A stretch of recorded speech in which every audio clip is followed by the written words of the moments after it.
Assalamualaikum warahmatullahi wabarakatuh. Perkenalkan, nama saya Widi Utami.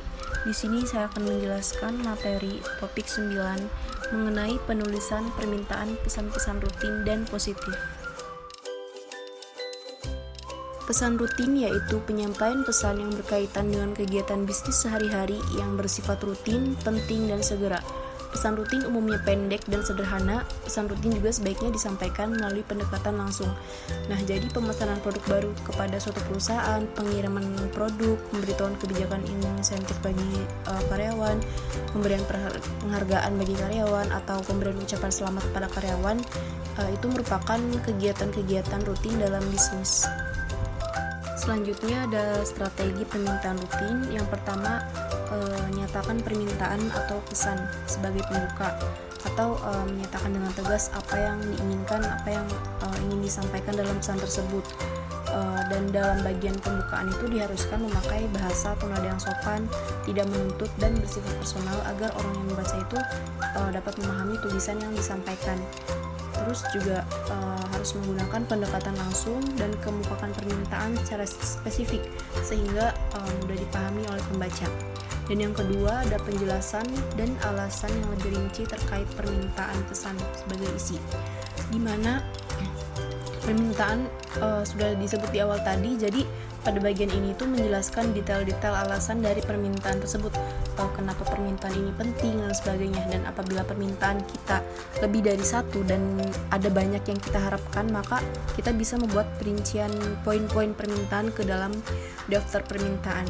Dan yang terakhir, yang ketiga, kemukakan pernyataan keramahan, apresiasi atau penghargaan dan tindakan khusus yang diinginkan.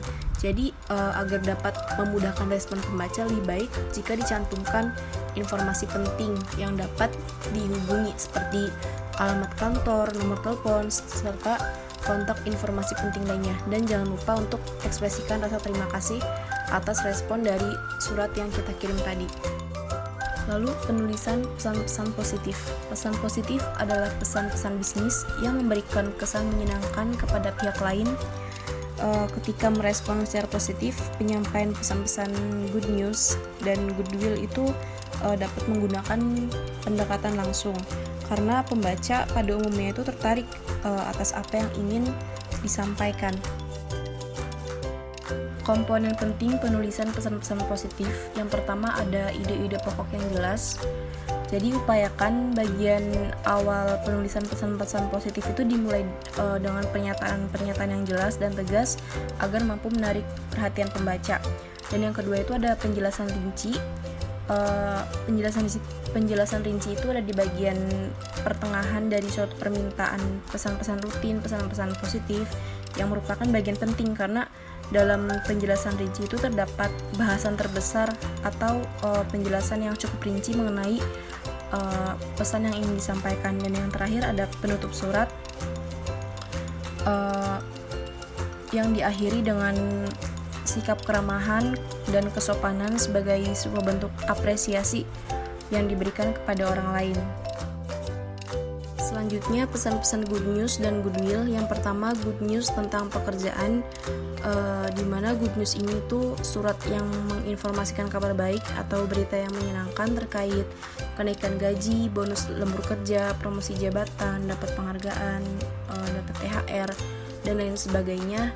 Dan yang kedua itu ada good news tentang produk, sama juga surat yang menginformasikan kabar baik seperti adanya diskon, beli 3 dapat 1, terus pemberian kupon, terus barang yang rusak dapat di refund dan sebagainya. Dan goodwill adalah suatu perasaan positif yang dapat mendorong orang untuk menjaga hubungan bisnis. Nah, pesan-pesan goodwill itu dapat disampaikan melalui pemberian ucapan selamat kepada karyawan seperti naik pangkat atau jabatan, diangkat sebagai pimpinan suatu organisasi dan sejenisnya. Selanjutnya mengenai menulis jawaban positif. Yang pertama ada surat konfirmasi pesanan. Nah, surat konfirmasi pesanan ini menjelaskan kepada pelanggan bahwa pesanan produknya itu telah diterima. Dan yang kedua ada menjawab permintaan informasi. Selanjutnya ada menangani permintaan kredit rutin juga. Yang pertama ada persetujuan kredit yang berisi persetujuan memberikan kredit kepada nasabah tersebut. Dan yang kedua ada memberikan referensi kredit karena sebagian besar permohonan kredit itu diperiksa secara elektronik atau menggunakan program komputer secara online. Yang terakhir ada surat rekomendasi. Surat rekomendasi umumnya menjelaskan berbagai hal yang berkaitan dengan masalah kemampuan, kedisiplinan, kemandirian, dan sikap positif lainnya yang dapat dipakai sebagai dukungan untuk melanjutkan karirnya. Surat rekomendasi ini bersifat rahasia sehingga pemohon itu tidak diperkenankan untuk melihat isi surat rekomendasi tersebut. Sebagai contoh, dosen senior seringkali itu diminta untuk memberikan surat rekomendasi kepada para alumni yang ingin melanjutkan studi lanjut baik dalam negeri maupun luar negeri. Selain untuk melanjutkan studi, surat rekomendasi juga digunakan untuk melamar pekerjaan. Baik, cukup sekian penjelasan dari saya mengenai penulisan permintaan pesan-pesan rutin dan positif. Semoga apa yang saya sampaikan dapat dipahami dengan baik. Terima kasih. Wassalamualaikum warahmatullahi wabarakatuh.